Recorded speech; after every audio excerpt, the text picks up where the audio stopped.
Nós vamos conversar sobre a Cabala com o senhor Davi Zummerkorn. Como vai? Falei certo? Mais ou menos. Tá bom. Tá bom, como é que é? Zummerkorn? Zummerkorn. Zummerkorn. Zummerkorn. Zummerkorn. Zummerkorn. Zummerkorn. Tá bom. Por favor. Dá licença. Pois não. Bem, o que é decididamente a Cabala? Antes de mais nada, eu gostaria de dizer que para mim é uma honra estar diante de um dos mais inteligentes e mais famosos apresentadores da TV brasileira. Que bom, obrigado. Você sabe que a colônia sempre foi a tua raça, né? Os israelitas, eles sempre foram muito gentis comigo. Eu até falei nisso hoje, sabe por quê? Porque o israelita, antes de mais nada, uma coisa que não se fala nunca, ele é um grande apreciador de artes. Seja qual arte, e isso é uma coisa de muitos séculos, isso é a história do povo judeu, né? E eu tenho muito respeito, meus grandes amigos, meus grandes mecenas no começo da vida, porque agora é fácil. Mas quando eu comecei, quem acreditou em mim foi a colônia judia. Muito obrigado. Bom, com relação à sua pergunta a respeito de Cabala, na verdade, o termo correto é Cabalá. Cabalá. Com acento na última sílaba. Cabalá. Cabalá. Cabalá significa recebimento. Recebimento do quê? Quando Moisés recebeu no Monte Sinai a Bíblia, os 10 Mandamentos, toda a Torá, ou seja, o Pentateuco, ele não só recebeu a parte escrita, como por exemplo, Bereshit, Bara, Elohim, et Hashamayim, et Haaretz, em hebraico, que em português significa no princípio criou Deus os céus e a terra. Ele recebeu 4 níveis diferentes de explicações a esse respeito. Temos o primeiro nível, que é o Pshat, que é o nível literal, como nós falamos há pouco. Temos o segundo nível, que é Remes, que envolve a numerologia judaica e hermenêutica. O terceiro nível é Drush, ou Drash, através de contos e parábolas se tira uma moral a respeito do assunto. E o último nível é Sod, que significa segredos, onde se inclui a Kabbalah e a Hassidut. Na verdade, a Bíblia é uma espécie de Cabala? Sim, porque é como se a Kabbalah, na verdade, é como se fosse uma análise microscópica da Bíblia, como se fosse o DNA da Bíblia. É uma parte muito profunda, uma parte muito esotérica, e para se estudar a Kabbalah, inicialmente, há necessidade de se ter temor a Deus, respeito a Deus. Essas 3 etapas que o senhor nominou, primeira, segunda, em que escala a gente vê isso? É uma coisa superior, uma coisa inferior, ou é no mesmo nível? Veja bem, é difícil dizer o que é superior e inferior na Bíblia. Cada letrinha que existe na Bíblia original em hebraico, na verdade são 304.805 letras, ela tem uma informação muito importante. Hoje em dia é muito fácil de a gente analisar esse tipo de coisa. Quando foi detectado há pouco o genoma humano, a diferença entre um macaco e um ser humano são pequenos códigos, em bilhões de códigos. Na Bíblia também é a mesma coisa. Através de bilhões de anos. Exatamente. A Bíblia que foi dada para Moisés no Monte Sinai, na verdade não foi só Moisés que recebeu essa Bíblia. Quando ele recebeu a Bíblia, haviam 600.000 homens, além de mulheres e crianças ao redor do Monte Sinai, totalizando aproximadamente 3 milhões de pessoas. 3 milhões de pessoas. Isso é lenda, até que ponto é verdade? É realidade, porque quando o povo de Israel saiu do Egito como escravos, quando Deus libertou o povo de Israel, milhões de pessoas saíram, cruzaram o Mar Vermelho, isso aqui... Vocês acreditam em milagre? Sim, por que não?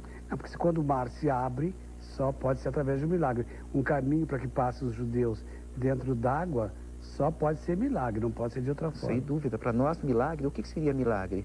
Milagre é aquilo que ocorre com uma frequência menor. Milagre temos todo dia, o sol nasce, o sol se põe.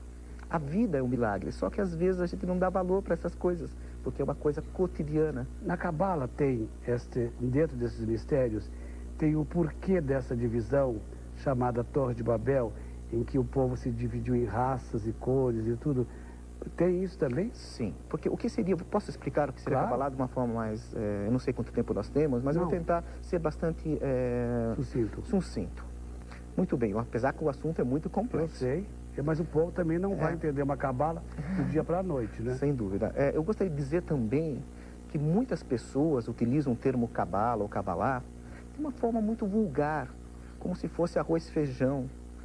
Isso não é verdade, né? Quer dizer, a gente não pode estudar uma coisa profunda de uma forma muito simples. Seria o equivalente ao estudante de medicina no primeiro ano querer fazer uma cirurgia neurológica logo no primeiro dia de aula. A gente tem que avançar passo a passo, conhecer principalmente os textos bíblicos convencionais, estudar bastante a Bíblia, conhecer os comentários, conhecer as leis, a Lahot, ou seja, leis judaicas. Quer dizer, tudo isso, na verdade, leva a um estudo mais profundo no decorrer dos anos. Mas então, por que as pessoas, as religiões, enfim, pequenos guetos místicos, usam a Cabala como se fosse uma adivinhação? Porque, na verdade, Kabbalah é um nível muito profundo de estudo e tem muita mística envolvida nisso. Por exemplo, cada letrinha, conforme havia dito antes, a forma da letrinha, o valor numérico dessa letra, tudo isso é importante. Eu, por exemplo, sou professor de numerologia da Kabbalah, da Casa de Cultura de Israel. Eu já lancei 3 livros nessa área, na área mística, se você me permitir, né? Numerologia judaica e seus mistérios, lançado aqui no Brasil. Uhum. Isso aqui é o Cosmos, né? Exatamente. Temos aqui também Numerologia Judaica, os Mistérios da Bíblia, lançado em Portugal. Uhum. E agora nós temos uma versão inglesa. Quantos livros você tem editado? Desculpa te chamar de você, mas você mandou. Por favor, eu que me sinto mais à vontade, por gentileza. Tá bom, obrigado. Então, mas quantos livros você tem editado? 3. 2, e esse aqui seria o terceiro. Estamos aguardando uma editora nos Estados Unidos, em língua inglesa, né? Isso aqui é só um boneco com os 2 primeiros capítulos.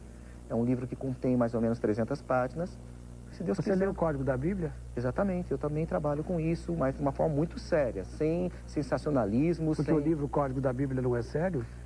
Veja bem... É difícil o livro, né? É um livro complexo, porém sensacionalista, eu acho. É? Ao meu ver. O fenômeno é real, porém é usado de uma forma para se vender livros. E isso faz com que o assunto sério se torne vulgar. Isso eu não perdoo, eu fico muito chateado. Mas será que não é porque é talvez um jeito mais fácil de fazer com que o todo compreenda melhor a leitura? Porque eu li o livro, eu li em francês. Então, para mim, é mais complicado ainda, porque eu já, né, eu falo razoavelmente, mas eu não domino tão bem. Eu tive que ler com muita atenção. E para mim foi difícil ler o Código da Bíblia. Porque, na verdade, o código ele só é lido em hebraico, no original. E nós temos que fazer a transliteração e a tradução do assunto. Hebraico não é uma língua fácil. Por exemplo, para se fazer esse livro, Numerologia Judaica e seus Mistérios, demorei mais ou menos 1000 horas envolvidas nesse assunto, em 3 anos, divididas em 3 anos. Um assunto muito complexo, um assunto seríssimo. É um assunto que eu tenho que analisar textos antigos de 1000, 2000 anos atrás, escritos em hebraico ou aramaico, numa linguagem difícil, talmúdica. E a gente tentou passar num linguajar mais simples. Eu brinco muito com essa coisa da língua aramaica, do aramaico, né? Sim. O sânscrito, aramaico, que diferença tem essas línguas? Na verdade, qual a diferença do aramaico para o hebraico? O hebraico é chamado Lashon HaKodesh, a língua sagrada. A língua que foi usada por Deus com assuntos bíblicos. O povo, na verdade, ele não quis usar essa língua de uma forma vulgar no dia a dia. Então criou. Ele não quis ou foi uma instituição dada por Deus? Não. O povo achou que seria muito vulgar usar uma coisa sagrada num bate-papo de dia a dia, de rua. Então resolveram criar uma língua um pouquinho diferente, pouca coisa diferente, similar ao espanhol, com o português talvez menos. Seria como ir numa biblioteca ou ir numa banca de revista? Exatamente, num linguajar que mudasse alguma coisa. Por exemplo, em hebraico é pai, em aramaico é aba. Mudam pequenas modificações. Aba é pai? Aba é pai, em aramaico. Quer dizer que o nome do conjunto é A-B-B-A, na verdade... Por exemplo, em hebraico, o Aleph Beis é o alfabeto hebraico. Né? Tudo isso é muito similar com a nossa linguagem, com o português. O português é uma língua muito mais jovem que o hebraico. O hebraico tem 3, 4, 5 mil anos. Né? A língua que Deus falou com Adão, o primeiro homem criado, de acordo com a visão judaica, é hebraico. Quando foi a primeira vez que se falou em língua escrita? Porque nós não temos só 4 mil anos, nós temos milhões de anos. Mas quando é que foi falado isso? Por exemplo, uma coisa que eu nunca perguntei para ninguém. Quando é que se tomou conhecimento da palavra escrita, da língua, da... Por exemplo, o texto escrito de acordo com o assunto judaico foi desde Adão, o primeiro homem. Ele criou um livro, escreveu até um livro famoso chamado Sefer Raziel, Raziel Amalach, ou seja, o anjo Raziel. É um livro cabalístico extremamente profundo. Logo depois, na época de Abrão, ele escreveu um livro chamado Sefer Yetzirah, o livro da formação. Eu vou a uma outra coisa, desculpa interromper. Pois não. Adão foi o primeiro homem, ele escreveu para quem? Para ele, para Eva mesmo? Não, porque é o seguinte, na época que ele estava no Gan Eden, no paraíso, entre aspas, ele tinha a capacidade de memorizar todas as informações que Deus passou para ele. Aliás, foi Adão que deu nome às coisas. Na língua hebraica, os elementos têm o seu porquê. Seria como se fosse uma análise química. Água, em hebraico, é maim, são duas letras iguais e uma diferente. Da mesma fórmula, a molécula de água é composta por 2 átomos de hidrogênio e 1 de oxigênio. Tem uma similaridade. Mas então, Deus não ensinou isso para Adão. Sim, ensinou. A fórmula, aqui, como é que se diz? Oh, meu Deus, a química não é como é que é a água?